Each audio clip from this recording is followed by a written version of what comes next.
Assalomu alaykum muhtaram obunachilar. Biz Nadmiz tarafda bir joy bilan danışib chiqamiz hozir. Orienteringizni 400 ko'naqim bor chiqasizlar.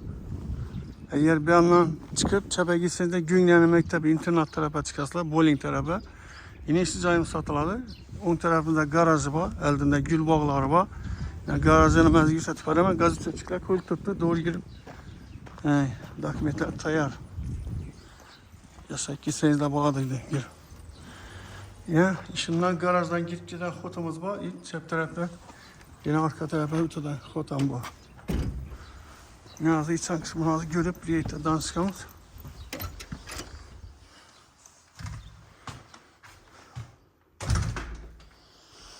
Başta yukarını gözetip hemen neçinde 2-3 bilen çıkış gerekiyor yani. Yukarını gözetip son içerimi arkayı görürüz. Yani laminatalı indi uğruş gereğinden biri. Şimdi görünüşünde işlerleri hol bot gitgeneğinden birimiz zalı. Zalının görünüşü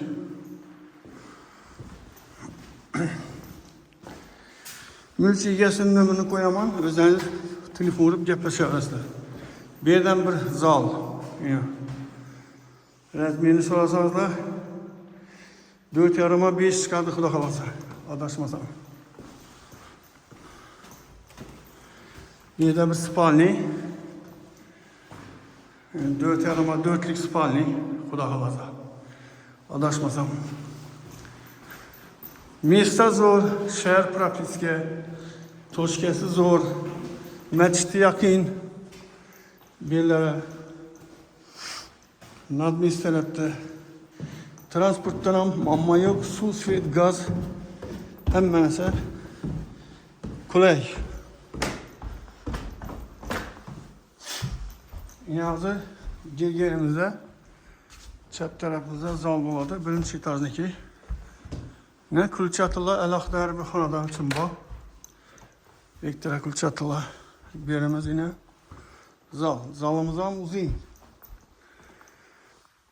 Bir 8'e 4 boy bir adaşmasam. Avoydan çıkıp tuttu. Tayar joy.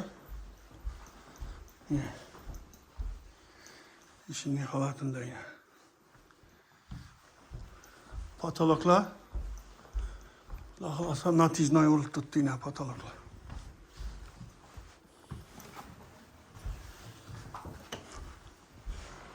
Bu zinetinden bana sakarak koyuş mümkün eken. Birimiz yine hacatxana, əlaqdar bu, addelni. Birimiz yine duşovoy. Duşovoy, kafirden çıktı tuttu, agıvı.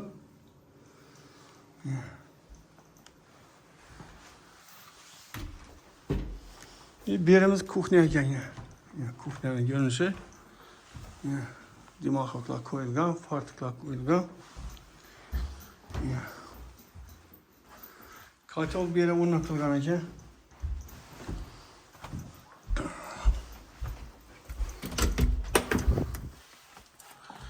Arka tarafını şöyle dur gösterip veremem. Bak tarafının görünüşünü.